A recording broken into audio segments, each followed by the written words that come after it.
This is the Yay. I'm Reg Clay. And Norman G. This is the Yay, where we talk about life in the theater and the theater of life. Yay! We want to thank Central Works for sponsoring the Yay with Jan Zleifer and Gary Graves. The Central Works, reinventing theater one play at a time. Let's bring in our guest, AeJay Antonis Marquis. AeJay, you're a tap dancer, you are an actor, you are a director. You've worked choreographer. You've worked with Theatre Rhino. You and I were on stage at the Douglas Morrison Theatre, 110 in the Shade. You directed my little piece, Nia. And you've done everything. You've done all sorts of things. AeJay, how are you doing today? I'm doing great. Thank you for having me on. And it's funny to say I'm doing great in the world of right, the apocalypse. But personally, I'm doing well. A lot of great healing happening and a lot of great community care happening around me. So that is great. But when I look outside and I see the political landscape, there's some anxieties there. But as far as day to day. Right. Can you breathe today? I can breathe today, right? I can. Yeah, exactly. Yeah, we'll talk all about that. And, it's funny. Norman and I were talking off camera just a few minutes ago about just psychologically how people are dealing with what's going on COVID-19. Yeah. And I think with art, I've always said that with limitations, you either can curse the sky because of the limitations placed on you, or as an artist, you could say, okay, these are my limitations. How do I work around it? And Norman, you and I have talked about this, so many times. And I think this is a litmus test. All of 2020 is a litmus test on what we as human beings can endure, how we can adjust, or how we falter. Yeah. Oh, yeah. No, I'm hoping 2021 will be hopefully the most boring year of my life. I am praying for that. Yeah, exactly. But as I begin all of our podcasts, how was your week, Norman? Busy. There was that crazy day where everything was orange. I did a modeling gig this week here in my studio, and they said costumes, which isn't always a thing, but they wanted costumes. So I have this little, which you are not going to see, this little ladybug costume. It's very skimpy. So, but I figured, that way they could actually see the form, the physical form. It's figure drawing. And then they said, can we see a different costume? So I'm on a break. I ran upstairs. I got this little hat from the dollar store. I stapled it. I saw your Facebook post. That was. Oh yeah, you can see it on Facebook. The whole little pirate outfit. I made a pirate. Oh, and I pulled up my pipe. There you go. So that was a trip. And then yesterday was this standardized patient work again. We were talking about that before we started. I had a guy who's got lung cancer. He's been smoking for 35 years, 2 packs a day, and he's had a cough for the last couple of months, and now he's coughing up blood. But does he think he has cancer? No. Oh goodness! So it was kind of a trip to do, and that's other than that, it was just looking outside at the scary days. Yeah, trying to decide whether you could go out. I'm always interested in what actors do as far as their side gigs or whatever. You have your day job and you have your theater stuff, and then you have other little things. AeJay, do you have a little side gig thing that you do? So not right now. Right now, I'm really focused on the school. Like I'm a director of theater at Contra Costa School for Performing Arts in Walnut Creek. Yay! Therefore, this is going on my 5th year at the program, and so that takes up a lot of my time, especially during COVID times, because we're trying to figure out how do you teach theater and empathy and writing and care online. So a lot of my time is spent navigating that world of online theater instruction. But back before this gig, I was doing some catering work on the side.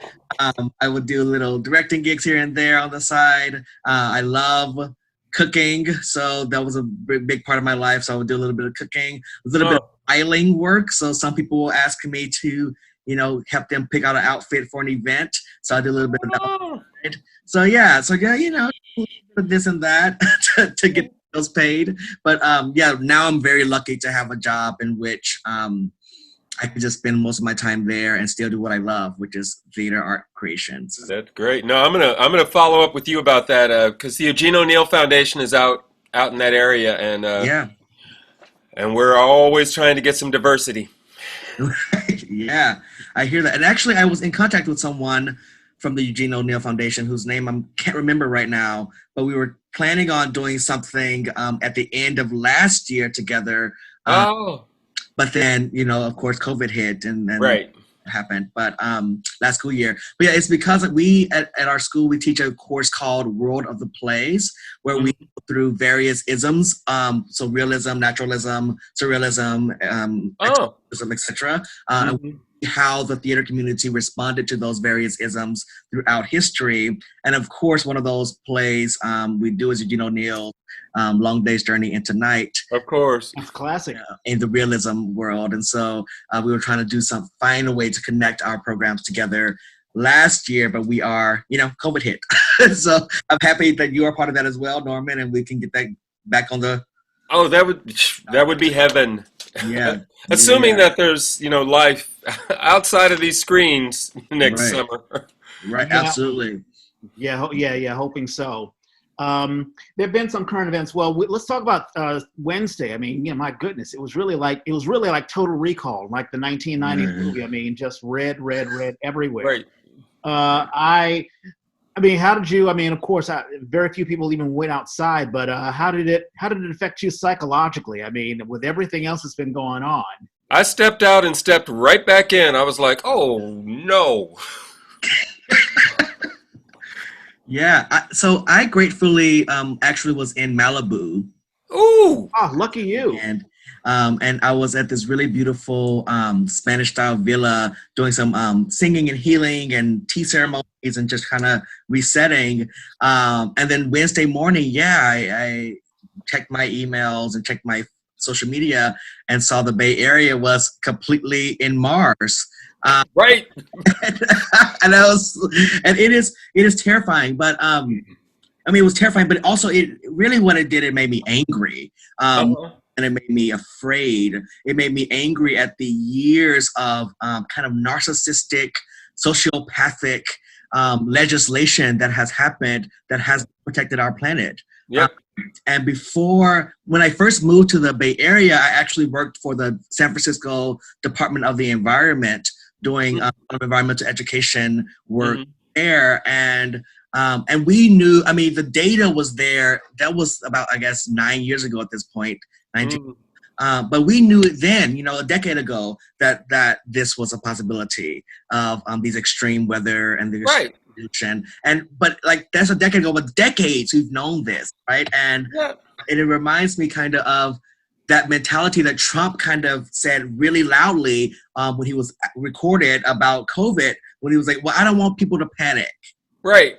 I didn't want people to panic, so we just downplayed it. And that's the same thing that's been happening in the environmental world as well. Yep. Our legislators are not wanting people to panic, but we are dying from air. We're dying from food scarcity. We're dying from these horrible climate actions that are happening, like as far as the hurricanes that are happening in the South, the tornadoes that are happening, the fires that are happening that are getting worse and worse. So this idea of don't tell them so they won't panic is absurd. Right. Because we're not panicking, we're dying. Right. Exactly. I mean, I'd rather know the truth, even if the truth hurts. I mean, you could prepare then. Yeah, exactly. I think about Al Gore and the movie that he did, the documentary, Inconvenient Truth. Yeah, 1 and 2, and that's right. Yes. Yeah, where he basically talked about, see, I told you that this was going to happen, and you're right, and it cuts across political lines. I mean, Democrats and Republicans. I'd rather. I mean, you're absolutely right. When Trump talked about, well, yes, I knew that COVID-19 was dangerous, but I didn't want to, worry anybody. Well, you made things worse. I mean, we're going to hit 200,000 deaths in the United States by the time we hit November. Yeah. That's inexcusable. I mean, it's more than, I think, 30 times of September 11th. What we just Lordy. Yes. And we have to go there, don't we? Oh, Yeah. oh no. I'm sorry, I hurt Mara's feelings because Oh, I no. was like, September 11th, I mean, I remember, and yes, I got the scary too, but mostly my day just got interrupted and, had to change course. That was all for me. She's like, well, but I mean, for people who knew people or had family back then, I was like, ooh, you're right. I'm sorry. Let me shut up. Mhm. Yeah, and I think we had an interview with someone, I forget who it was. I think it was Carrie and Roscoe, who talked about, no, it was Kim Donovan. It was Kim Donovan. Remember, she mentioned that she was near there during September 11th. So she sort of witnessed everything that was going on. But yeah, you're absolutely right.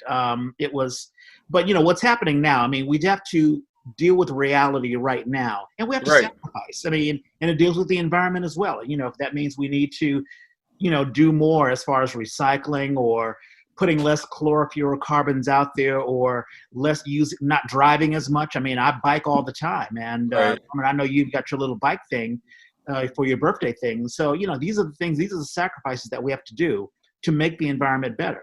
Like, the fire that happened, some of it was thunderstorm, but, there was a couple who had their gender reveal party, and they set off pyrotechnics and started Ooh, a fire. boy, everybody's mad about that. Yeah, it's ridiculous.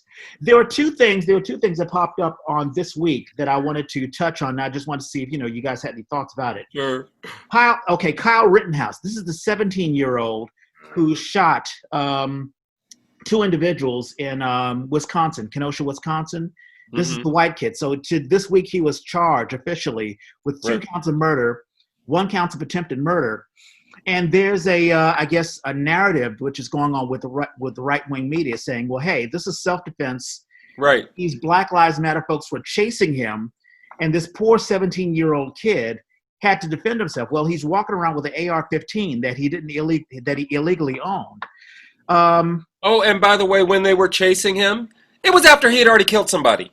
That's why they were chasing him. Right. Nobody was chasing him before that. Yeah.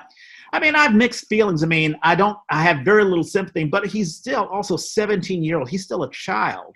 So, and I'm pretty sure he was Dangerous. indoctrinated by this. But AeJay, I mean, what do you feel about what's going on? What's your take on Black Lives Matter and Kyle Rittenhouse and what's been going on? So I will speak first about Kyle Rittenhouse in general, specifically, and then I'll talk a little bit about Black Lives Matter in general.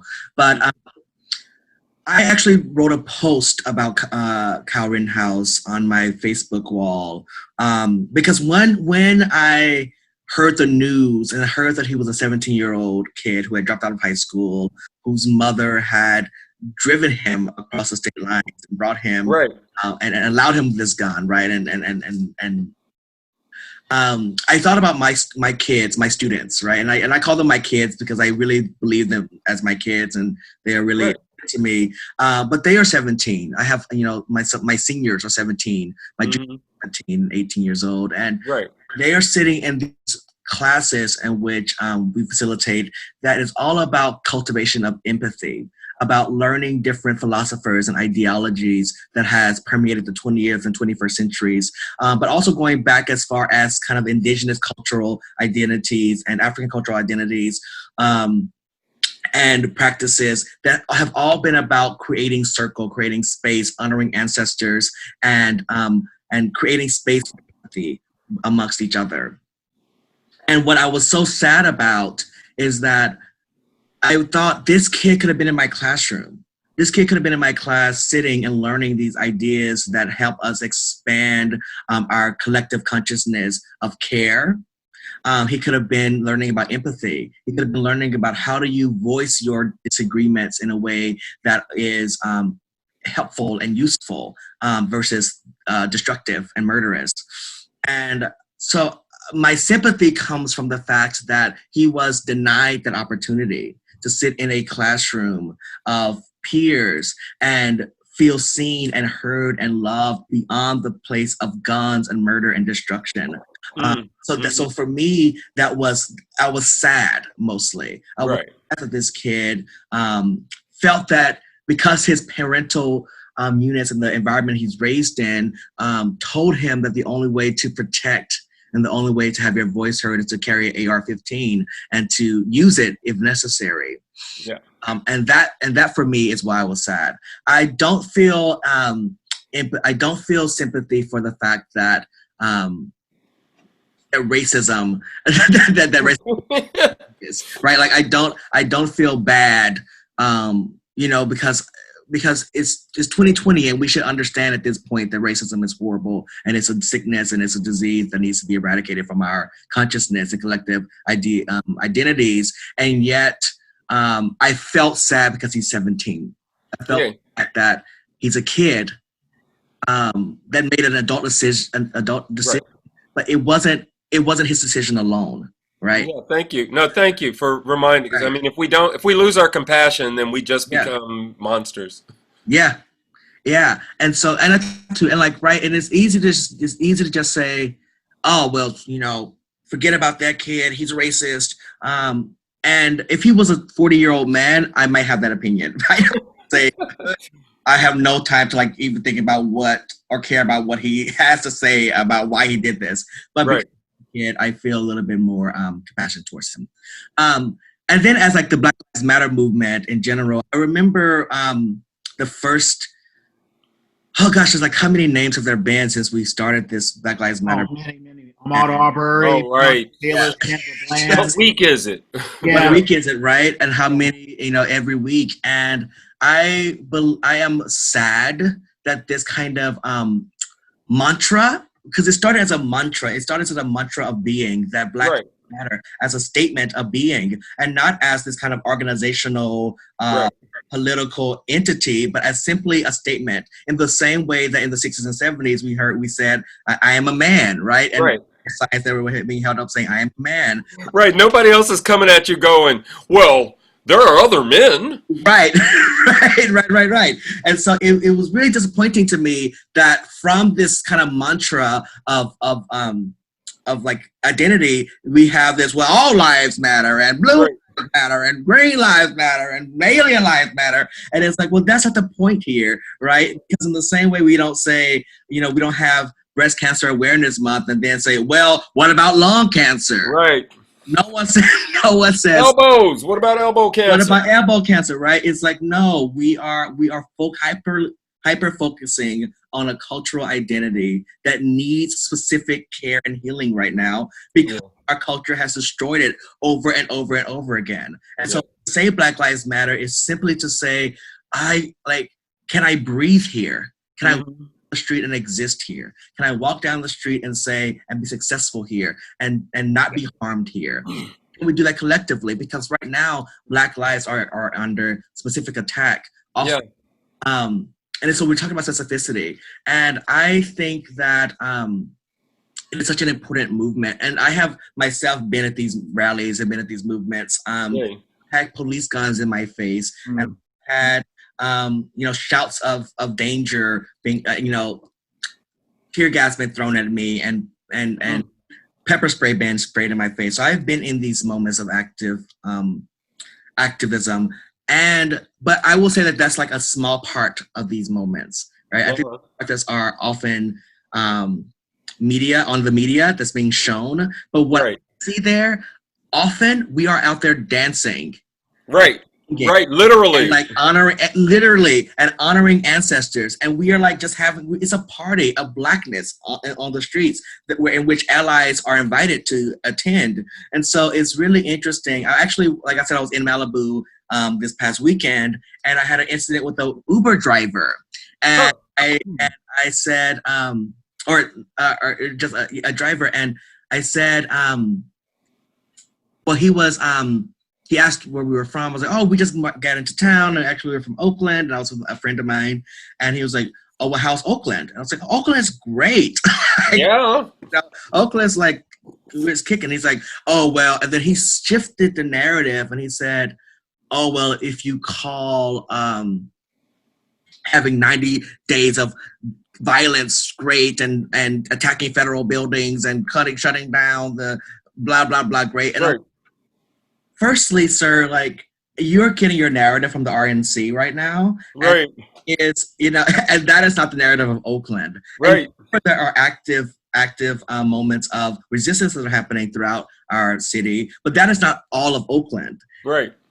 And he talked about the federal building in Oakland. I was like, well, that actually wasn't even the BLM in general. That was a boogaloo, a white supremacist anti-government organization that the guy was a part of, right? So it's just this moment of this guy who had no idea really what's happening in Oakland, has never been to Oakland, has never seen Oakland, has never like stepped foot in Oakland streets, having this opinion that's being touted by the RNC's national convention that happened a couple of weeks ago.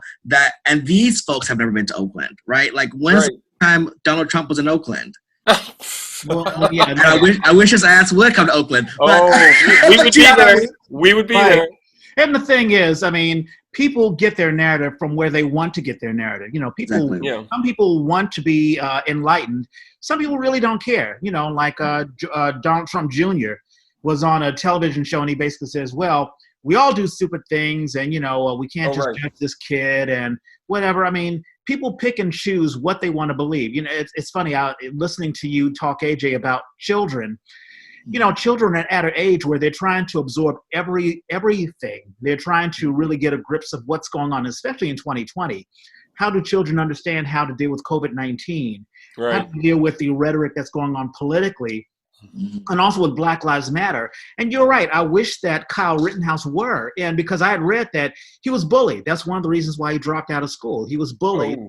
And that's sort of how you get radicalized, you get pushed to the other edge. I read that Candace Owens, before she became a right-wing, you know, spokesperson, she was bullied as well. Yeah, cyberbullied, yes. Yeah, and Katrina Pearson and a couple of others. And I really think there's the psychological, or there's the undercurrent psychology behind what we do politically. And I think those who are pushed to the far right, who somehow have an issue with, you know, the Democrat Party or Black Lives Matter, or just people wanting to live the way they want to live and want to love who they want to love, you know, even dealing with gay, lesbian issues.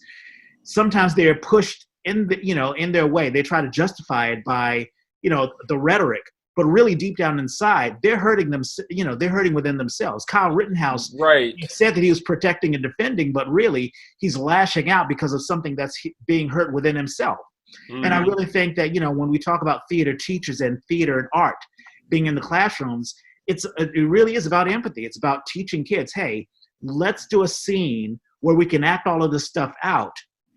We can get your real feelings in, and then you can learn empathy, and you can learn about tolerance and, you know, working with one another. And so I agree with exactly what you're saying. It's funny. I wanted to touch on the Oakland side of it. Yeah. I moved to Oakland and I became a booster. I was like, you don't understand Oakland. Oh my God. And actually initially, because I'd moved from San Francisco, initially I was doing like a lot of people do. Oh, where do you stay? Oh, I'm in the East Bay. And after a while I was like, no, I'm in Oakland. And I'd see the look in people's eyes. And at first I said, no, you don't understand. Oakland's great. And then I started thinking about it. When I lived in San Francisco, you'd hear about that hot new breakfast spot. You try to go there, you got to stand outside 40 minutes to get inside. I rarely have to do that in Oakland. And I started thinking, wait a minute. No, you're right. Oakland is dangerous. Please do not come to Oakland. Keep the secret to ourselves. Yeah. No way.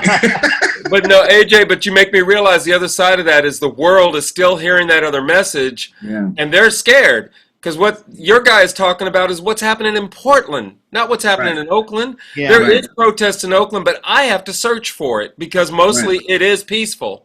Or it's like you said, people are dancing. That's not going to make the 6 o'clock news unless there's nothing else happening in America. Yeah. I constantly tell my parents, you know, in Washington, D.C., it's funny, I'm 50 years old and my parents still call me. They do it in the name of love. But they're like, oh, my God, you know, you want to move back? Because I hear wild things. I'm like, no, everything's okay. Don't worry about it. So on Thursday, football is back. And the Kansas City Chiefs, who won their Super Bowl, they played against, I forget who they played against. But in any case, so they had a unity. I think it was the Baltimore Ravens. They had a unity thing. Right, it was, yes. The guys, all of the players from both sides kneeled and recognized Black Lives Matter, which was a wonderful experience, with the exception of the crowd who booed them. Yep. So there's more work that needs to be done. I mean, I don't know if you guys heard about this. Oh yeah, I heard about it. Yeah, it's such. I love it. Mess. I love that we are in that place because these people are so committed to their football that even though a message that is offensive to them is being inserted into it, they're still there. They're still there. Nobody got and walked out and asked for their money back. Nope. Right. Boo. Yeah. Which is crazy. Yeah, I remember. And and it's just so it's just interesting how like deeply connected we are to symbols that are kind of meaningless. In a lot of ways, we give symbols meaning. They don't really have meaning. And I remember in 2011, or maybe 2010, I choreographed a piece in which an American flag was rigged to the grid, and then it fell through the piece, and it hit the ground. And I remember having my professor at the time being like, "Oh, you have to be careful with this. That's kind of like, are you sure you want to?" And I was like, "Look, like this is a cloth, right? That we give meaning to, Right. And I'm specifically trying to not focus on the symbol, but actually focus on the lives that are being lost. The piece was about young folks being lost at war, right? Going in and being time of like Afghanistan and not really being anti military, but really being anti this idea of war that is taking a lot of our young lives and a lot of young people of color lives and a lot of lives of poverty of people yes, right, you know. And so and I know Norma, you were in the military as well, so you can speak about that too. But yeah, but it's interesting how we hold so much honor to these symbols, but not really focus on the lives that are really being lost and really need to be cared for. Well, I love the distinction you're making because I know, yes, as a vet, I hated the military the whole time I was in. I have learned as I've gone on, especially through theater, how important structure is, how important symbolism is, how important these affects, these things that we put on it or that we know our audience is going to put on it, and we can use that to get a message out.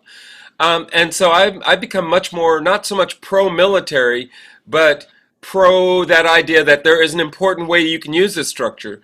I think ultimately the value of human life needs to be higher than the mission, which is not the way the military works. But I think there's so much that can be gained and learned from it if it's used correctly. And yeah, I love that structure. I love creating an image that I know my audience is going to go, wait a minute, what was that? And then particularly as, you know, as a black man, to get into positions where the character wasn't cast that way or hasn't traditionally been cast that way, to know that I'm going to come with the truth about who this person is. You are going to bring your own truth to understanding what I'm doing. Like, yeah, that's on you. That's not on me. And so we're stuck in this place now where all of the smart people are using all this symbolism to send the messages they want to send, despite whatever the facts are. And we're now having to wrestle with how do you get people to go, okay, I understand you have some feelings. Can we connect your feelings to reality? Exactly. To history. Yeah, no, it's reality and to history, right? And in that same piece, it was set in the 1940s, I believe I said it. But we were saying the pledge, right? And the Pledge of Allegiance. And we didn't under God. We didn't say the word under God in the pledge. But that was historically, it was not there. Exactly.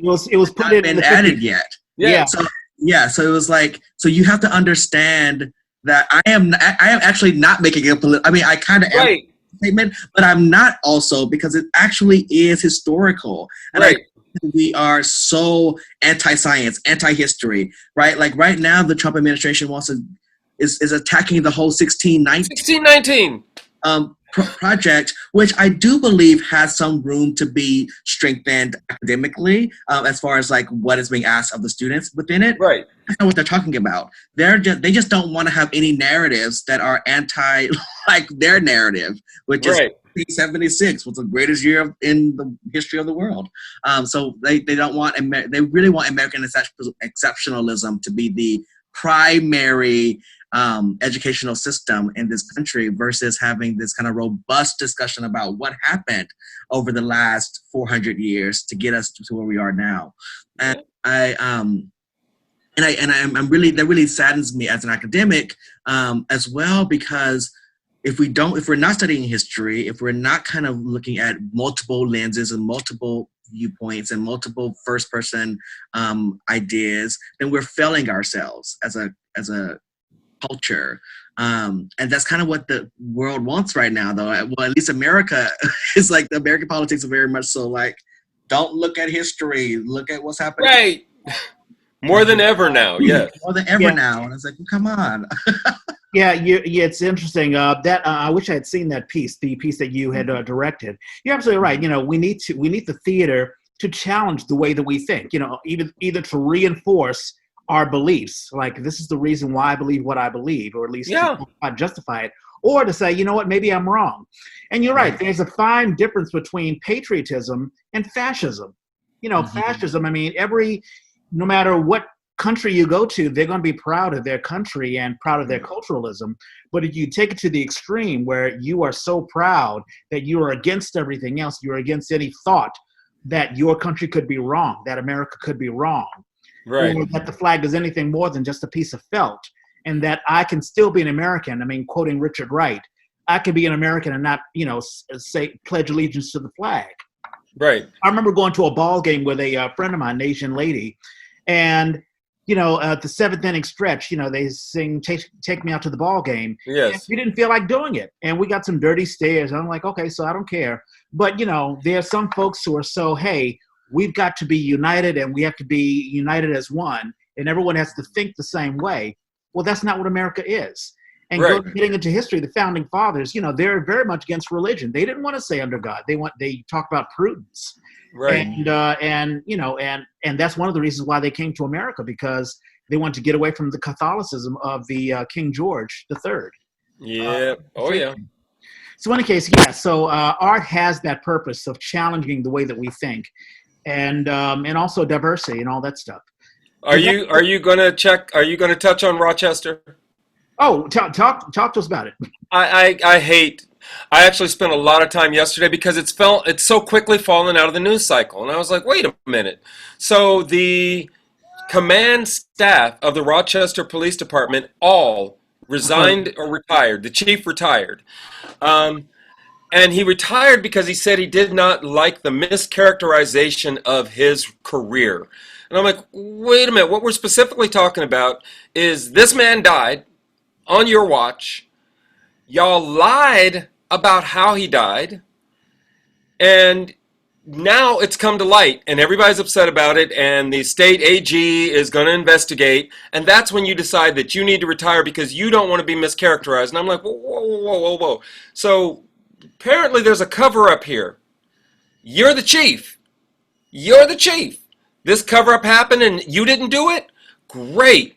Why don't you go get those people? Isn't that your job? Go get those people, those bad people that covered up.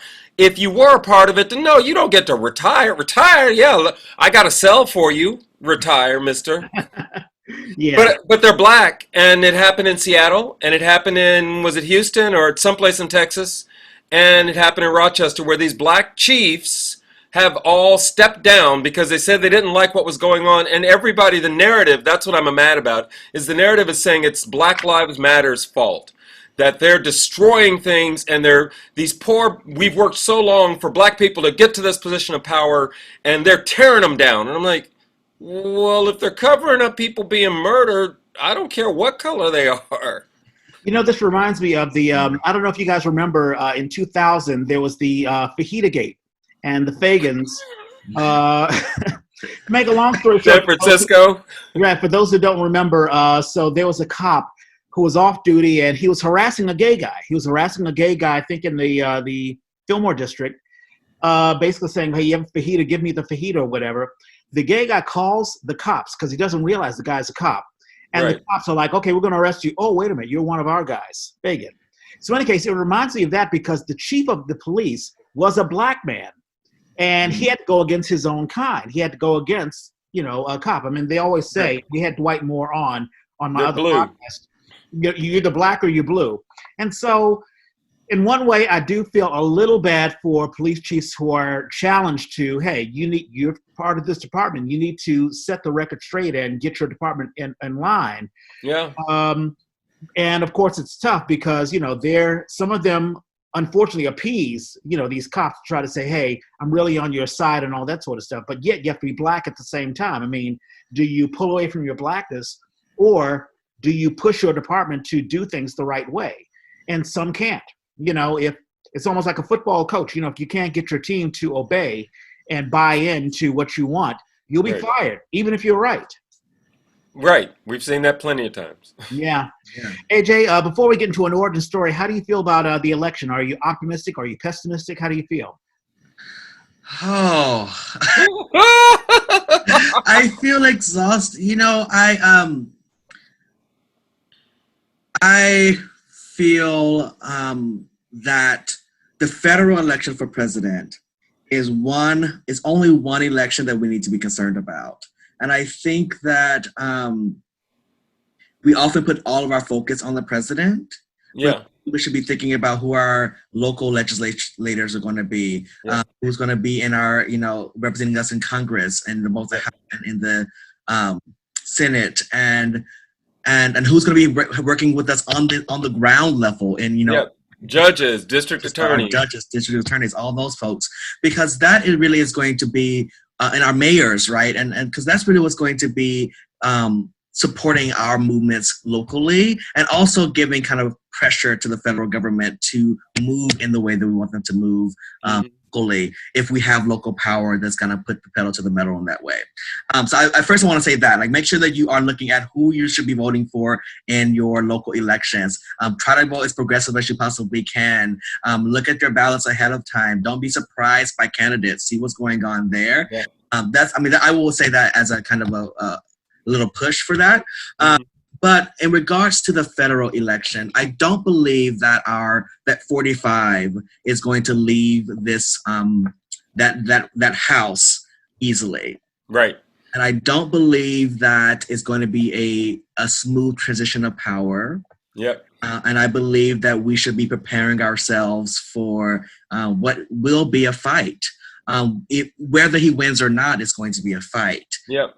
And I believe that we are at a place where kind of the civil and culture wars that are happening in our communities right now are just going to hit their highest level, peak, especially because we are in a pandemic and people are desperate. They're poor. They're losing their jobs. They're losing their livelihoods, and they are angry. And we. Mm-hmm. Collectively, we are angry on both sides, on all sides. There's a lot of anger happening.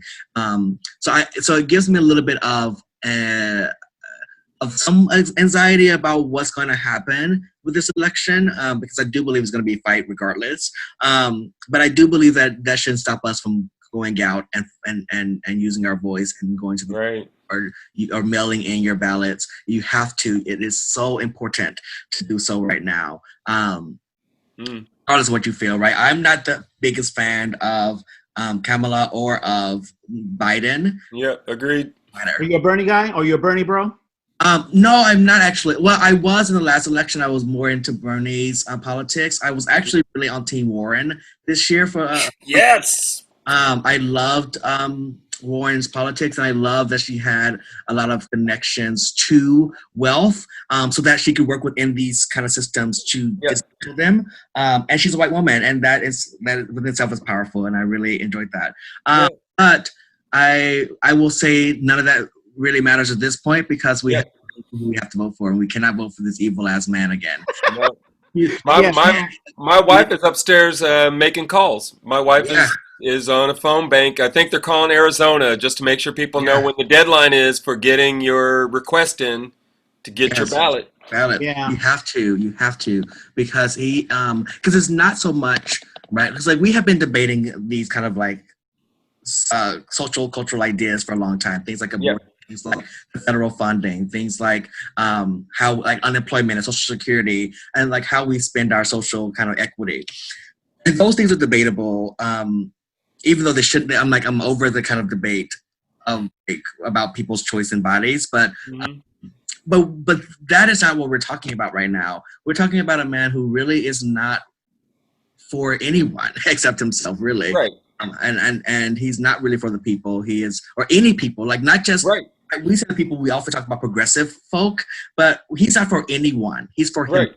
He's not for anyone who's in poverty. He's not for anyone in the Rust Belt. He's not for anyone in the Bible Belt. He is for himself and his friends. Yep. We have to get rid of him because it is causing because a lot of folks are confused. They're like, oh, well, he's standing up for religious values. It's like, but he's not. But he's not, right.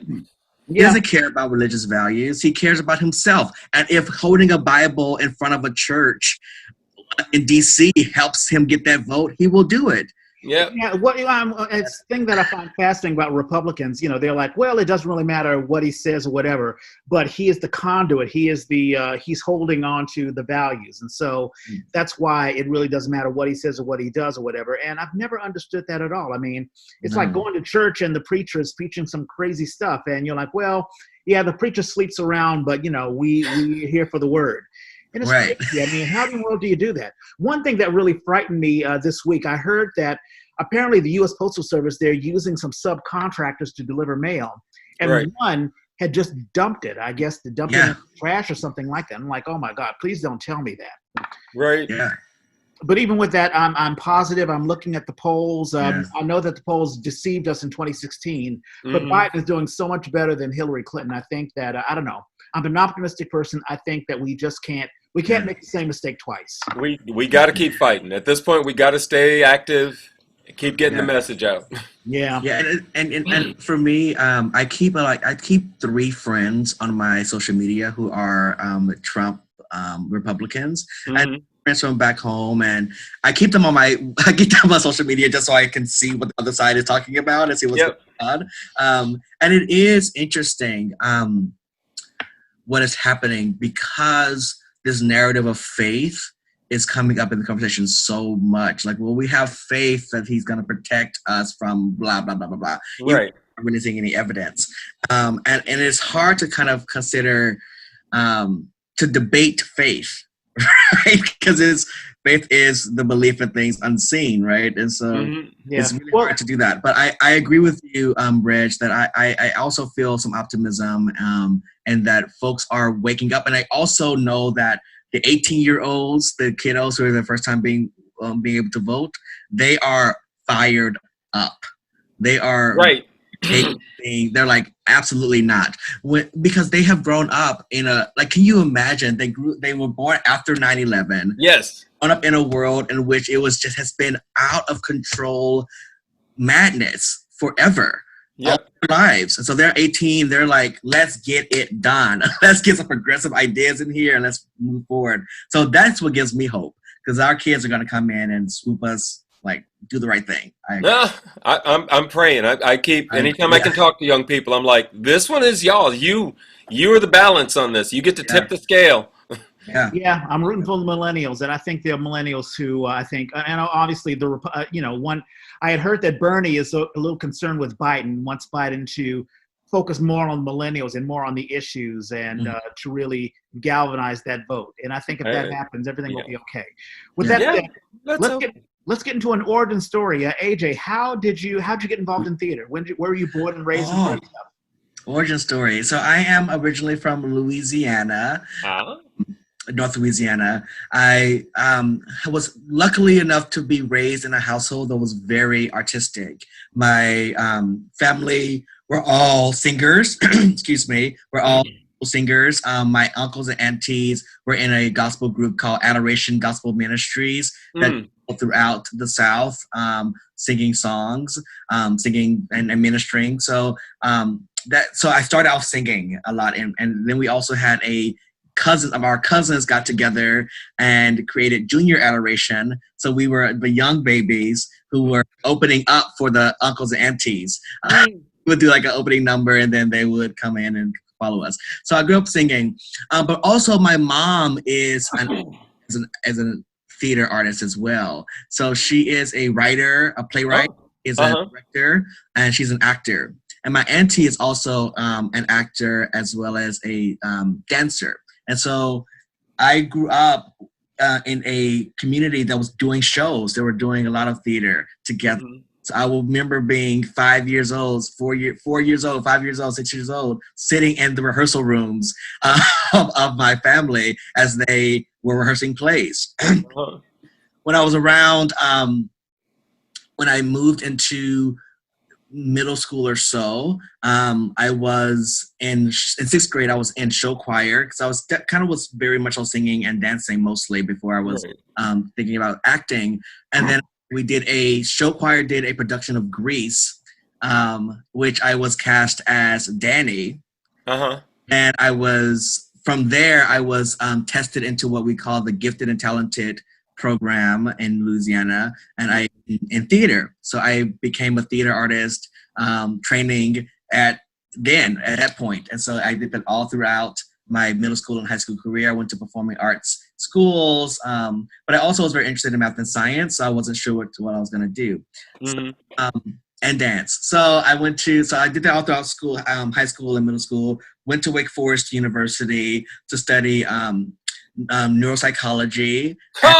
Wow. And dance. Yeah. So I did neuropsychology work, and then I did dance and our dance was primarily focused on dance theater. And so I was also thrown into the theater community of my university. So I never got rid of it because I thought I would go to college and do my sciences, and it never left me. And so, did you try to get away from it at any point? I did.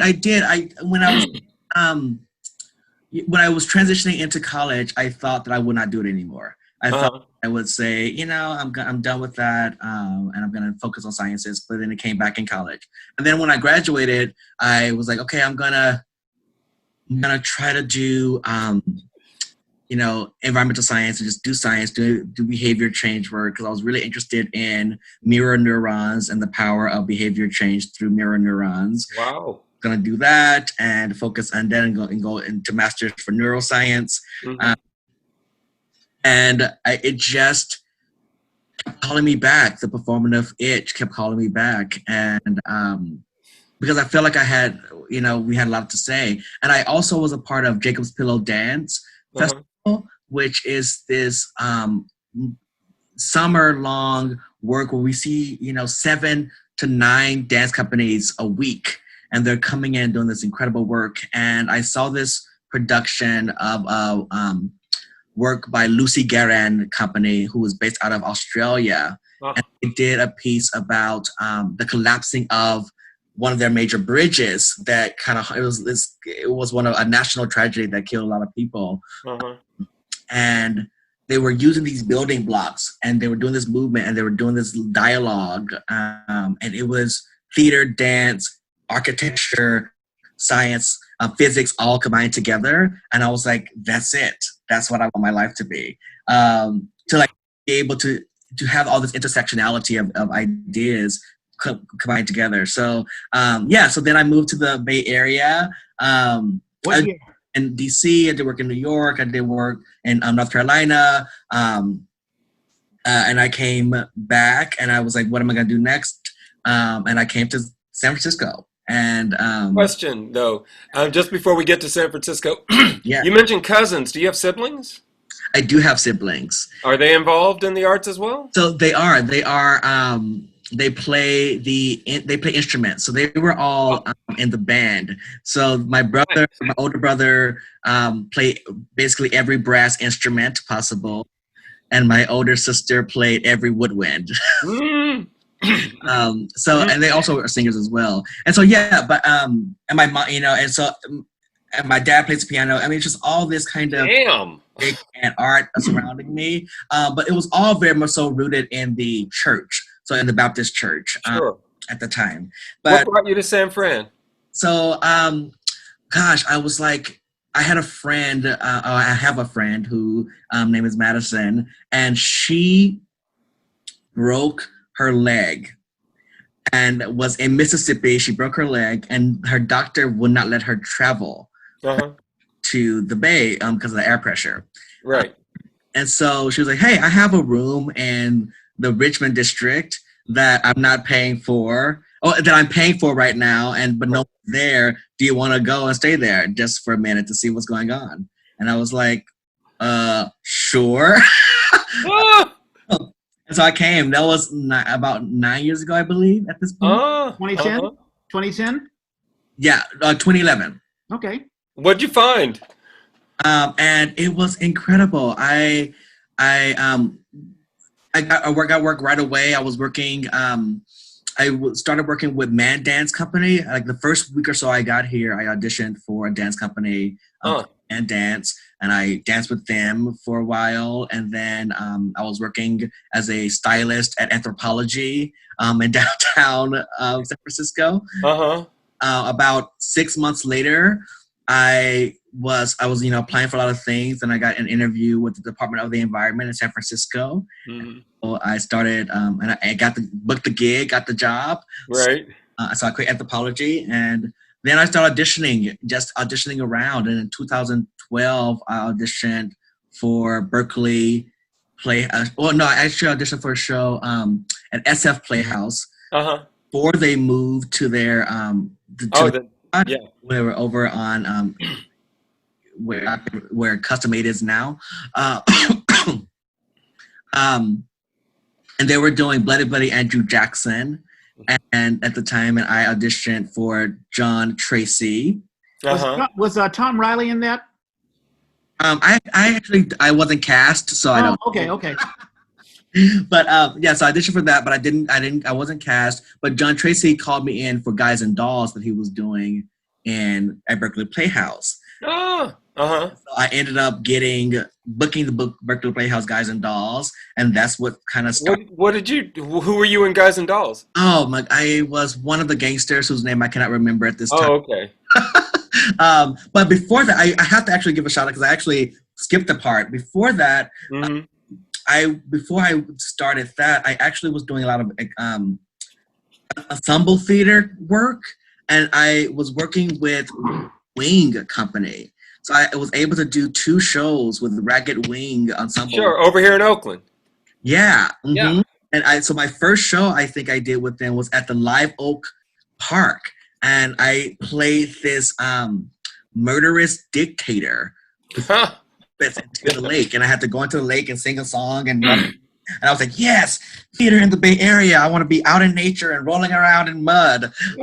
Actually was my first gig in the but then I started. I became a member of the Berkeley Playhouse family, and from there I just have kept going. And now I am mostly am directing and choreographing these days. We did a workshop with Word for Word, right? Word for Word, yeah, we did. That show ended up going to France, and they said no. AeJay said he can't go, and I was like, yeah, what? Yeah, I could go. I had, I started my job. I assume that's the teaching, yeah. Teaching, yeah. But it also was but I'm really acting as much anymore, but I am working a lot with Idris Cooper and Afua O'Shea, who normally know very well. And Reg, I'm not sure if you know Idris as well, but she Brava Theater Company. Brava Theater Company. She is my she is like a mother to me, and a sister, and an auntie, and a friend. I mean, she's come to all those roles. Yeah, she's an amazing collaborator. Collaborator. You're also doing a lot of work with Theatre Rhino. You direct. And I'm doing Sister Act. You did Sister Act. Sister Act. Oh, really? Wow. Yep. I directed and choreographed Sister Act for them. I did Priscilla, Queen of the Desert's choreography. Plays with them. Yeah, so it's been great to kind of bring a black queer lens to the Rhino as well. A place where I think we have 2 major queer theaters in the Bay, and these are just that are strictly theater. There are so many companies that are doing performative artwork, queer, but we think about on kind of the strict theater. We think about NCTC, and we think about Disservice, right? As those kind of 2. And you've been there too, yes? NCTC. I've been at NCTC as well, yes. Yeah. But what I have loved to find as I continue to be in the Bay is how much Black and BIPOC, Black Indigenous POC theater, queer theater that is happening in the Bay that is confined to these kind of traditional spaces, but that are like pop-up companies, and they're doing work outdoors, and they're doing works in all downtown San Francisco and in Oakland over here. So it's great to be a part of those. But yeah, John Fisher and Theatre Rhino. John Fisher, I think actually is the one who gave me maybe the one who gave me my first directing gig. Main stage production area. Yeah, I was just going to say, we had John Fisher on. I was a little worried that John Fisher would be too much into himself, but I'm so glad that he gave the reins to you as far as directing and giving you the opportunity. So can you talk more about that? Yeah, I think that, I as a queer person have had to learn what that meant. What does it mean to be queer in 2020, and how do you kind of live in that joy, and how do you demand space in those places? And I think that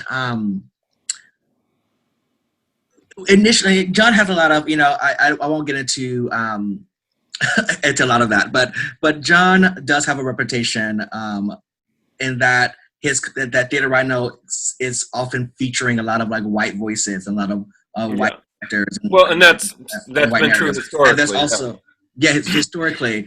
And I will say that it has been great opportunity for me to jump in, and also with Ellie, who is this incredible Asian API artist, queer artist, and producer who's currently on the board at Theatre Rhino as well, has been doing a lot of work. He's the one who has been talking a lot about the what is it called? The live document in which living document. Eli. So he has been kind of really leading that effort, but also he is a board member of Theatre Rhinoceros, who's been leading the efforts in those conversations about how do we honor the BIPOC, BIPOC queer experience at the Rhino as well. Right now, it is not that. And that's just within the queer community in general, that we often have a lot of spaces that are very, very, very white. Yep. And that really dismisses a lot of Black and Indigenous and Latinx voices. And in fact, there is a cultural coalition right now that's joining within the Castro that is really putting a lens on how dismissive has been to Black and Indigenous and queer people, Black, Indigenous, and Latinx queer people. Yeah. What is this coalition?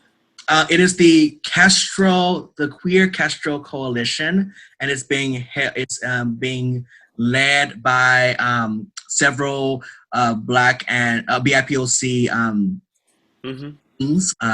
drag queens in the Bay. Kind of putting to task all the owners of all these clubs in the Castro, and they're saying come on, you need to figure it out. Right. Way past time, yes. It's way past time. So that's happening right now as well. So I think it's kind of right now is the time for queer spaces to really consider how they're honoring BIPOC folk. And because, to be honest, right, thinking about history again, when you think about the rights of queer people in this country, it has been led by queer, femme, Black, and Latinx and Indigenous people. It really has. They have the first stone thrown at Stonewall was a Black, transgender woman, right?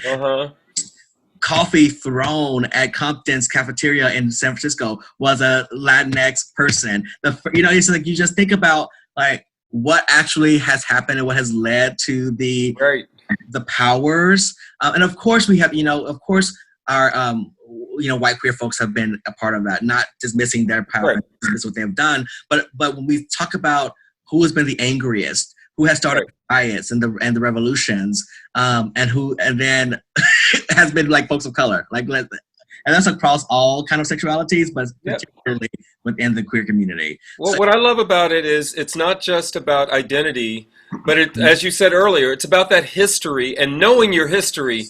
Too many times we hear about this history and something happened and then they identify somebody, but they don't go back to the root. They kind of, something happened, and then this person stepped up, and you're like, well, wait a minute, Right. what was this? What was happened? it? What was that? Yeah. Was it something that happened? Yeah. And so it's exciting because you can take these stories that people already know and say, well, but did you know this part? Yeah, exactly. And that's what's so exciting about what's happening right now culturally that I'm really excited to see and hear. And I think that everyone who I have spoken to, who are part of communities, particularly like white allies and advocates, are really ready for this work. Yes. I will say this. And this may be a little controversial, so that's okay. We're ready for it. I've been getting a lot of emails and asks for, let's have a meeting. I want you to be on my diversity committee. I want you to be on this committee and that committee. Right. Committee. And I am very honored and grateful that folks see my voice as one that could help inspire some change right now. Yeah. But I will say this. In 5 years ago, 5 years ago, I started waving these flags of like what is going on in the Bay Area theater now. And I started saying, and I said something online, and I said, I will no longer be attending any production that is an all-white cast for no reason. Yeah. I'll do it. And on that post, there was all these folks who are my friends, who I love, who would say, "Oh, it's just so hard to cast. Like, well, it's not our fault. No one's coming out to the auditions." Blah blah blah. Blah. And so I'm seeing all these things, right? Right. And so I was like, but then because I was so firm about not doing this and not coming out to these auditions and not coming out to, I'm not going to auditions that the full creative team is white. I'm not coming out for companies that all their administration is white, and I'm being in shows where I'm the only black person in the company. Like in the room, in the whole facility, the whole facility. I'm not doing that anymore. It became well, we're not inviting. Like then I became kind of blacklisted a little bit, and a bit of like, oh well, don't call. Oh well, AeJay's not interested, and so but now it's like, oh AeJay, let's come in and let's talk about it. But the thing for me is, I'm happy that they're doing this work. Like those companies that are historically white institutions and that are doing the work, great, do that work. Yeah. But what I'm interested in right now is uplifting black, like specifically black voices in theater companies right now. Yeah. I'm not interested in knocking on doors and saying, "Hey, what about us? I want to sit at your table." It's like, no, I'm interested in building whole new tables and building whole new facilities. I am not interested in kind of asking.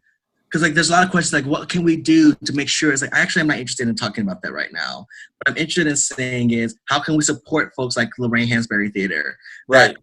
How can we support African American Shakes Theater? How can we support Ubuntu Theater, which I think is called something else now? Oakland Theater Project. Oakland Theater Project, yeah. How can we support like these these companies that have been made the commitment, been doing the work, like Black Artists Contemporary Cultural Experience, that that I'm a part of, that AeJay is leading. Like there are so many companies already, and this is like a handful. Like I just spit out like a handful of companies. There are dozens and dozens of companies in the Bay Area that have already been doing this work that's been led by Black and queer and Indigenous and Latinx and Asian and Pacific Islander people, and already been breaking these boundaries for years. Yep. And not worried about the status quo. And they have been underfunded. They've been pushed out of rooms. They've been underconsidered. And also many of these companies have been working with equity actors as well. They have equity actors for their work and their time. Yep.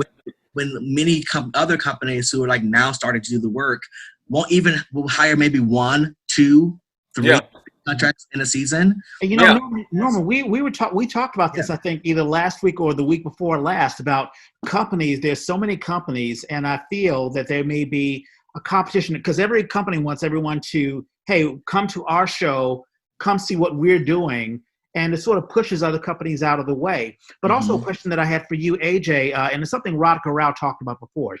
Radhika Rao, I think you may know her. She's an Indian actress and director. And she's talked about how she gets the phone call or the email saying, oh, we need someone of color to be in the room with us so that, we can diversify what we're doing, as if she were the token person. And it's very, very insulting. And I'm sure you felt that way as well.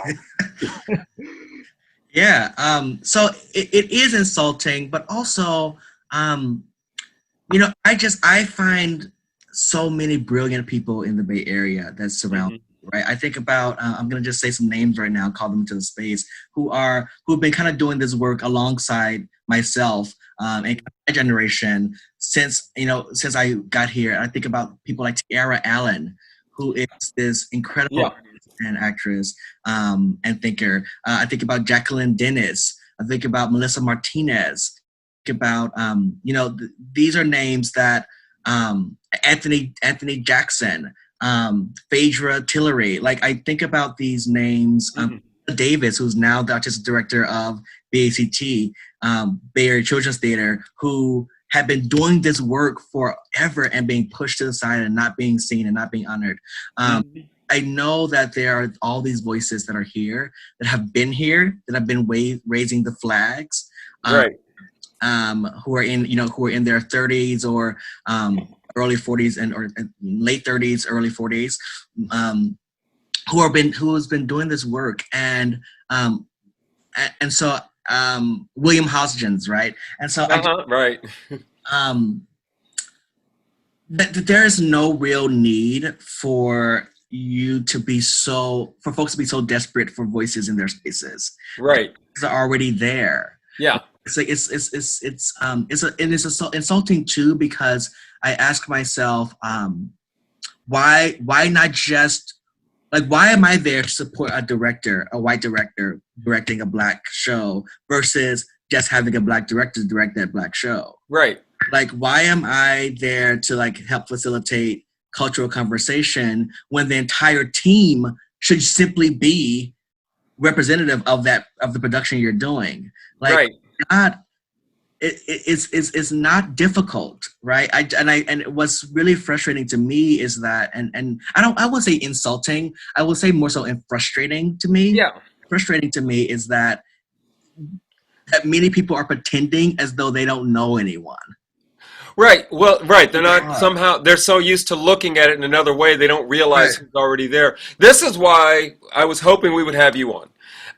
Because it's easy to complain about what isn't happening. It's much more difficult to talk about being engaged in the conversation and trying to help shape what that conversation is instead of waiting for somebody to be ready. Because as a young person, I always was thinking, the Bay Area theater scene needs to do this. The Bay Area theater scene needs to be this.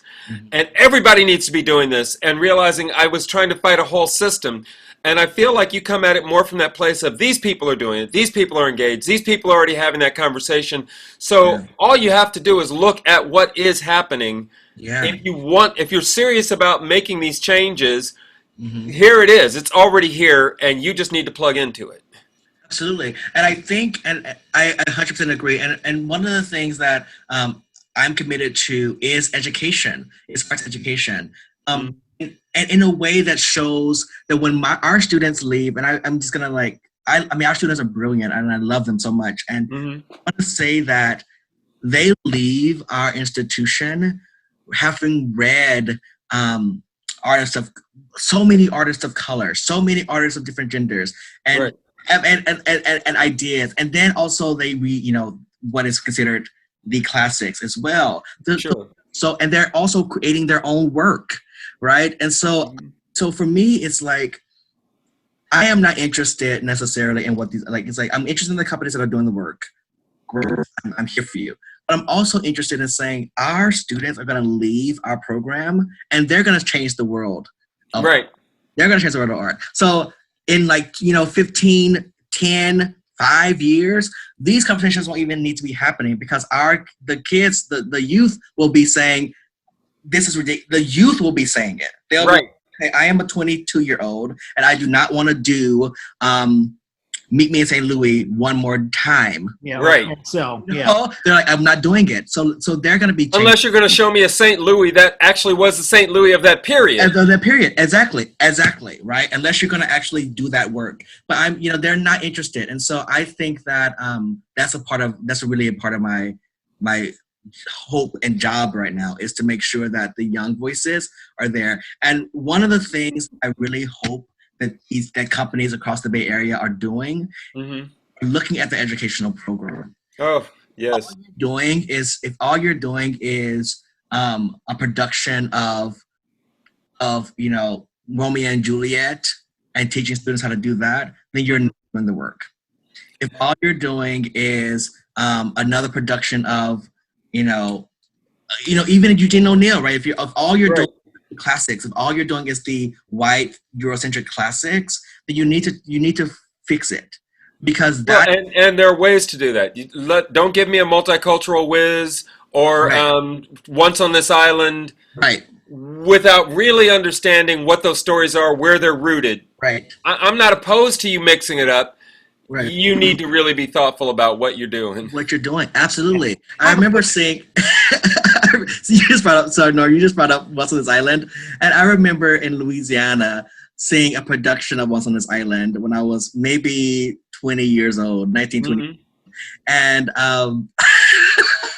and they were like, well, we're going to have one tribe is going to be all blonde people, and the other tribe is going to be brunette people, and we're going to talk about how we shouldn't be prejudiced against different hair colors. Right. And I was like, I am floored that you think that's right. That was what you took away from this. Yeah, and that they're to Moon saying, literally, white, red-haired student saying, "Skin as black as night." Oh, God. My eyeballs, I almost thought I was gonna vomit. My eyeballs rolled to the back of my head, and I was like, "What is happening?" So I have a quick question for both of you. Do you think, just psychologically thinking, some of these artistic directors or who are in control, maybe they just don't, there's some folks who want to connect with me as a black man, but they don't know how to talk to me as a black man. They don't know, they just don't even know how to have the conversation. Maybe their heart's into it, like, that's their truth. They need to own that's where they're speaking from. Yeah. But do you find that to be true, AeJay? So here's what I actually think. I think that there is a lot of, I was actually talking about this weekend around power and desire for it and the craving for it. And I was watching this new TV show called Lovecraft Country. Oh, yeah. Oh, right. Yeah, Lovecraft. Rave reviews. Yeah, go ahead. Yeah. And there was this moment in one of the episodes, and this is not a spoiler, but one of the characters says, I've never seen, speaking about white settlers within the community, there was colonizers, and it was an indigenous two-spirit that said, I've never seen a human with so much hunger. Feed and feed and feed and never satiated. And I think about this kind of desire to just feed and feed and feed and never be satiated that happens in the theater community as well. And and of course, as artists, we are a little bit narcissistic, right? That's who we are as artists a little bit when we are on stage and wanting to be seen and applauded. But you have to kind of remove yourself from that idea of narcissism and really think about who is your community and who you're serving. What do you want them to see? Right. And I've been reading a lot about, Ed Boland's work now. And I think about the Lafayette Theater that happened in the 1960s and 70s. And so much of Ed Boland's and that kind of community work they will say, if the people outside of my theater doors do not feel comfortable coming inside of my theater doors, doing the wrong work. Right. So I think about that every time I go to San Francisco. Well, when I used to go to San Francisco, and I would see the SHN, and I would see the amount of, you know, addiction, drug addiction, and poverty that's outside of those, Right outside the door, yeah. right outside those doors, and they're not allowed in that space. And I'm like, well, you're doing the wrong work. Yep. I think that what is happening, Reg, with some of these artistic directors is that they have been in the academy. Yep. They have studied the greats, and they have read the reviews and seen the, you know, the Harvard review and this review and that review, and they've gone to the TCG conferences for the last 25 years. And they are so proud of their knowledge, what they see and what they know. Right. Not really willing to do the work of seeing what the people outside their doors know. Mm-hmm. What is that person who's sitting right there on that bench? No. Right. Well said, yeah. And what is the academy missing? Because it's missing a damn lot. Mm-hmm. The academy is missing so much. So the issue, so I think it's not, so it is, they don't want to lose their power. Right. They don't want to say that they are ignorant. Right. Something. Because the academy awards education. It awards knowing everything. And I'm from the, like, I lived in the academy, right? I've always loved the academy, and I've loved learning in the academy. But what happens in the academy is that you're just constantly applauded for how much you've read, right? You've experienced, right? And so I think that, so I think that a lot of it is around, well, I know the grades, I know what is happening, where Sure. I'm not really looking out the door and saying what's happening there, what's great about that. Right. So that's what I think is happening in that sense. And I know for me, there are artistic directors who have come up to me and they've asked, well, what kind of work are you interested in doing? Right. I love those conversations. But I also know that there's a fear there, right? They're worried that their audience is like, oh, we can't do that yet. Our audience is too. It's like, change your audience, right? Or you need to change the expectation of your audience. But also, not only that, I don't always agree with them that their audience isn't ready for it. Right. Because I think it actually is a little bit offensive to the audience. Like, I mean, if I was an audience member, I'll be offended. How dare you tell me what I'm ready and what I'm not ready for? How do you know? Right. Right. And I say that, because we don't know what our audiences are ready for. And I did a production, and I'll say this real quickly before we go to the next question, or topic. I did a production 3 years ago of Marisol by Jose Rivera. Yeah. Which is this brilliant work, magical realism. Oh, yeah. That focuses on the idea that a power structure is now senile, and that a legion of angels need to rise up to defeat the senile God. Right. I did it at Coco Spike at the school, and everyone was like, "Oh my God, this is so intense! It's like there's language, is so much destruction. This is not. No one's gonna come. This is gonna be horrible. What are you doing? What's your choice?" Every night was sold out. Yay! We had to get people in standing room, or like sometimes turn folks away because they were like, "What is this magic?" And they were there to see the students. And I only, and it's not to praise myself because it's not that, but it really is to say that we never know what's gonna intrigue an audience. Right. But we trust, like, we read the work, we see if there's something in that work that feels inspiring, that feels like it's important now. Yeah. Do it. And we figure it out. And then we don't care about the audience. Right. Right? Because the audience will be there if you're speaking to the zeitgeist of the now. Oh, very much. I want to touch on that. Marisol is, so this anniversary, this September 11th anniversary, my day that day, I woke up that morning, I had a rehearsal with word for word. And I lived in Oakland, so I had to get to the city. I get over there, and they tell me they tried to call back when we had house phones, they tried to call my landline, couldn't get through, to tell me that rehearsal was canceled because of what was going on. I'm like, okay, so I spend my day trying to catch up on what's going on, but I have a rehearsal scheduled for that night. We're scheduled to begin rehearsals for a reading of a new play by an immigrant playwright about the immigration system, a very strong critique of the immigration system. I've got all these women of color who are going to represent these women locked up in a holding facility. And before I get there, I get a phone call from the playwright saying, my lawyer, I'm supposed to go to immigration court next month. And my lawyer is telling me I cannot draw this attention right now. So I have to pull my play. I'm like, oh shit. Okay. So I go to the theater and I'm like, what am I going to do? What am I going to do? Well, Marisol. I'm like, I'm going to do Marisol. I can throw a bunch of women of color in that. That'll work. Yeah. And that's what we ended up doing. And yeah, I don't know. All these people came up to us afterwards saying, thank you. This is what we needed to see right now. Yeah. And I was like, okay, I'm glad that you liked it. I really grabbed it as just this is something where I can speak to the zeitgeist. This is, the times are crazy. We don't know what's going on and we feel like doom is coming at us. Yeah. And I remember when I first saw the play, sitting there, exactly the attitude you said. I'm like, what is this going to be?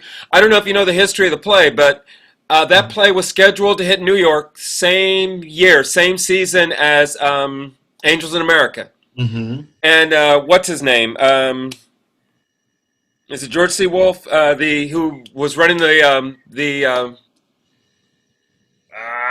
San Francisco, not San Francisco, the New York Public. Okay, yeah, the Public. Yeah, who created a color museum. Right. George C. Wolfe. George C. Wolfe was a director at that point, and he was slated to do Marisol. And they asked him about Angels in America, and he kind of put Marisol on the shelf. Wow. And it's so funny because, yes, these plays speak to these big themes. But one is a very small play, and one is a huge play. But the impact they have on the audience is explosive. So being able to do that, I feel like the conversation could go on forever, but I also see we're getting at that point where we should start to wrap. And I want to say a couple of things, and I'll let you in, Reg, but talking about that future and how education is going to tap in, but also never losing sight of that voice that you have, that you want to bring to the work that you do. I really think more than ever, we don't know what the future is going to be, but I don't think there's ever been more opportunity for that than we are in now. Yeah, no, you said an awful lot, AeJay, and I totally agree. And as an audience member and as an actor, you get so frustrated walking into a theater or being handed a script, even if you're getting paid, but it's the same old story. You want to be challenged. You want to be like, wow, what the hell is going on here? And as a writer, I mean, I'm a budding writer now, and I have a lot of thoughts that it may be controversial, and it will challenge the audience, but it's my voice and I want it to be heard. And I think there are a lot of people who feel the exact same way. And there's an audience who are like, hey, we're tired of that's one of the reasons why Lovecraft County has gotten, such rave reviews. I mean, you want to see something that challenges us, that rocks us. Of course, there are audience members that want to see, hey, I want to see Annie Get Your Gun. I want to see Carousel. Give me my usual stuff. Well, that's fine. But there's a newer audience members who want to be challenged, who need to be challenged. If we're going to get new audience, Yeah. I agree. And also, I think about this from a from a student point of view too, in that many times my students come to the program and they're like, I want to be a Broadway actress and I only want to do Broadway musicals. right. We don't really train it. We don't our program isn't really set up to train in dance, voice, and acting in that way. But we focus primarily on dramatic text and comedic, non-musical theater text, even though we do some voice work. But it's so interesting because by the end of their time there, they're like, oh, can you tell me another play about this playwright? Or can we talk a little bit more about this playwright? Or I want to see this show, right? Yeah, those are wonderful moments, yeah. It's wonderful moments, but I say that only because the folks who say, oh, give me my Annie Get Your Gun, or give me my Carousel, I often question, is it because they only want to see that? Or is it because it's the only thing they know, right? Like, do they only know those? Do they only know that canon? And it's our job as artists, as creators to help expand the cultural zeitgeist of Right. the community. Like Right, because that doesn't give you Hamilton. Right. Those shows Exactly. don't give you Hamilton. Right. So we have to keep pushing our audiences to explore more ideas. And I think it is we have to remove that from the ideas of kind of capitalist ideas of, well, are we going to make a box office? Right. At the end of the day, if it's strong theater, if it is doing the work, it will bring in the audiences. Yeah. Just do the work, and also it doesn't matter. Like, the work is the work, and it's important to do the work. So, in either way, I mean, we could talk about how, like, yes, you do need money, you do need box office, you have to fund yourself, but also you have to try to tell some truths that are really important to you with your company as well. Where do you see yourself in the future, AeJay? Do you want? It sounds like you're directing is the path for you right now. I mean, where do you see yourself 5-10 years from now? I see Center Rep has an opening. Right. Right now I see myself doing the work of training. I want a large scale school of art in the Bay Area that is not necessarily ACT, but that is something comparable to ACT. And I really would love, this is what I actually would love. I would love to have, there's supposed to be outdoor theater open, really a new one opening in Walnut Creek pretty soon. Oh. Next 5 years or so. Uh-huh. And what I would love to do is have a summer rep in the Bay, where in the Walnut Creek area that is connected to schools, so that high school students are able to do professional shows with professionals in the industry. Right. Summer rep that is like that. So that there's a lot of this. I think about like Hope Summer Repertory that's connected to the university. Yeah. But I want that on a high school level. I want them to be able to like connect with adult artists in the field, have a full summer season, and work with high school students as they are creating shows. The population is totally there for it. Yeah, that's what I would love. A summer rep that kind of helps train students with equity actors. Yeah. Heaven. Yeah, that sounds awesome. Yeah. All righty, we can go on and on and on. I mean, I have so many questions, but I think we're about an hour and a half. We're having so much fun. Oh, wow. I know. We're at that time. Yeah. Shout outs, birthdays. Birthdays. Trevor Allen's birthday is today. He's a playwright up in the North Bay is where he lives, but he does wonderful work. He's got a couple of shows that people might have heard of. He does Frankenstein, did it with Jimmy Carpenter, and they've done it a number of times. I think they finally got it on film. And he does a solo piece, his own piece, Working for the Mouse, which you can find in bookstores. That's very cool. Michelle Cordero Myers is an actress I worked with on Once on This Island at the Willows Theater in Concord, back when there was a theater in Concord. Josh Pollock is somebody I went to college, San Francisco State with, and we kind of lose track of each other every now and then, but a couple of years ago I went to see a show at Shotgun, and he was it was a musical, there was a pit, he was the percussionist, he was amazing, Black Rider. It was an amazing piece. And then they did this other piece over at the, I always think of it as the Theatre Artaud, but it's now the Z-Space, Breathless. And he was the guitarist and male lead in that. And I was like, damn! It was funny because I was doing one down in Z below, and he was doing that upstairs, so we were bumping into each other. His birthday's today. Birthday's coming up this week.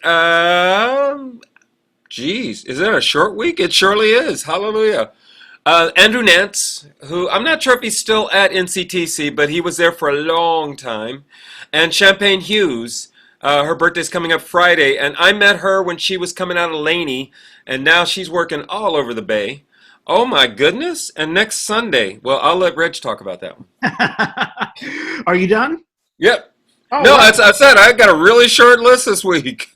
Ironically, I have a very long list. Okay, so I'm not going to mention any birthday that has passed, But on Monday, I'm surprised you didn't mention this. Abby Roan. I leave you some. Oh, okay. His birthday will be on Monday, and of course, Abby and I, we did Before the Dream, directed by Norman G. I'm not sure what Abby's doing these days. He directs some. I haven't heard anything recently, but he acts and he still directs. All right. And on Wednesday, Rajiv Vijay Kamoor, who was the guy who built our sets for 4 Men in Paris. Now I feel bad. I should have had Rajid's name. I didn't. Yeah, Rajiv. Yeah, well, I got to get him on because he did such a fantastic job. And, if you've got contact info for him, please.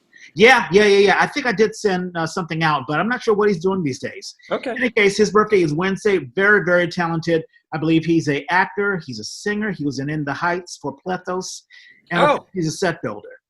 I have Lindsay Freeman. I'm not sure. Kat Downs. Kat Downs is a piano player who I think she was also, I think I worked with her, I want to say, oh shucks. I can't think of, I think it was just look at the wall behind you. It's one of those. No, the Dark Room Theater. See?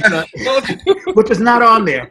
In any case, her birthday is Thursday. On Friday, Brandon Campanile, and he and I did Godspell. He was Jesus, and he did a fantastic job, and it was wonderful working with them. Brandon, his birthday is on Friday, and on Sunday, we have AeJay. Yay! On Sunday. So happy. You got big plans? AeJay. Oh, yeah. No, probably, well, we'll see how the sky is. We'll see how Yes, right. Any shows you want to advertise? For me, all I've got is Hamlet's Ghost, which is coming up the 25th and 26th. And if you don't have it, I sent you the it's the same link from last week. Okay, I'll just recycle that. I've got two things. And AeJay, if you've got some shout outs, get them ready. Yep. I only have two. Central Works, they're celebrating their 30th season. I didn't even realize that. But they're doing an audio play, Bystandards, which will be opening on the 14th, which is, I believe, 2 days from now. Yeah, Monday. The 20th, and I will send a link. Also, Plethos Productions is doing a thing called Joketoberfest. I believe it's a stand-up comedy, which will be done via Zoom. And that'll be on October the 3rd, and I have a link to that as well. And that's all that I have. AeJay, you have anything going on? Oh, gosh, I have been such a voyeur these days. I'm just enjoying my watching and looking at so much theater and art and drag shows happening in the Bay. So I'm happy to hear about these. Myself, I'm just hyper-focused on the school right now. So I bet. Jeez, you're doing it. Are you doing it live or Zoom? We're doing Zoom. We have a lot of classes, but I bet. So yeah, I'm excited to hear more about what's going on. I'm loving seeing all these performances keep going during the time of COVID, and that's my shout outs for the day. Well, I got one I want to tease you with. Have you heard of William Dorset Swan? Oh yeah. I'm trying to get more information. I'm like, what in the world? Because Wikipedia, the Wikipedia page, just all the references are cited are all 2020, and I'm like, come on, y'all got to have something. Great. Well, I don't have much more than that, but I will do my research and get back to you. It's exciting because drag queen post Civil War, black drag queen in DC, right? And I'm like, is this? I think I've seen a picture of him. I've seen a picture of him. The pictures are going around, and I'm like, come on, y'all. If this is historical, I really want it. And if it's not, thank you for fucking with me because we need to, anytime you try to tell gay history past a certain point, people are like, what are you talking about? And I'm like, right. Do you not realize? I mean, if you say Adam and Steve, we don't know who Adam was with after he left Eve. We don't know. Right. Yeah, and a lot of the history is, of course, and you hear about kings and, even within the Tudor period or whatever, who have had all the way through Roman, Egyptian. Come on, that's right, exactly. Yeah, so it's one of those histories that needs to be unearthed. In any case, AeJay, did you enjoy yourself? Yeah, what a great conversation. It's always great talking to Black artists doing the work in the Bay. I'm always down for that. It's been great to be here. But I also am interested in, we should be collaborating on this William Dorsey Swan story and putting it on stage somehow. It's exciting. It is because it's blowing people's minds. That's what I'm loving about it more than anything. And I'm like, okay. Right.